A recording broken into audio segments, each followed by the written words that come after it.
kalau kita lihat hidup manusia kan senantiasa berkembang.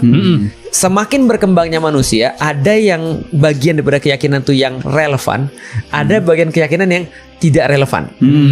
Contoh misalnya ya, Zeus. Ya. Emang sekarang masih ada orang nyembah Zeus? Nggak tahu sih, mungkin masih ada tapi dikit sih harusnya tapi sih. nggak sebanyak dulu kan.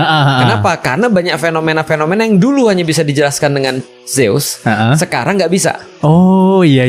Tapi semakin kemudian muncul teknologi dan segala macam, keperluan atas dewa-dewa ini menjadi hilang gitu maksudnya. Orang nggak perlu lagi untuk minta hujan. Orang nggak perlu lagi untuk kemudian takut pada petir dan segala macam, karena basically mereka sudah ngerti bagaimana cara kerja ini gitu maksudnya. Nah sehingga interaksi ini menjadi hilang, keperluan atas agama juga menjadi hilang. Iya. Gitu maksudnya. Nah, Islam, setahu aku, ketika aku secara pribadi, Islam tidak pernah untuk masuk ke dalam wilayah-wilayah yang akan hilang dimakan waktu. Yang dibahas sama Islam ini adalah esensi. Klasik ya ibaratnya, agama klasik ya. Betul. Evergreen. Betul.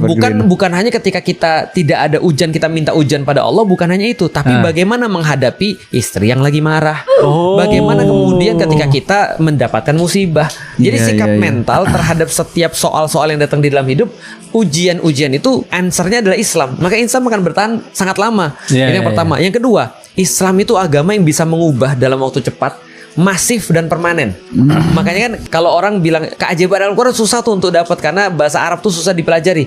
Ada satu yang bisa dilihat oleh semua orang. Kalau kita bicara bahwa kitab itu adalah influence yang paling penting, maka salah satu kitab yang paling influential adalah kitabnya Homer, Iliad. Ada satu kitab nama Homer, Iliad. Itu salah satu kitab yang paling berpengaruh di seluruh dunia karena banyak mengubah peradaban dunia. Al-Quran itu jauh lebih berpengaruh daripada Homer karena bukan hanya mengubah peradaban dunia, tapi mengubah cara hidup, lifestyle seorang, cara pandang seseorang, sehingga ketika dia itu kemudian terpapar oleh Islam,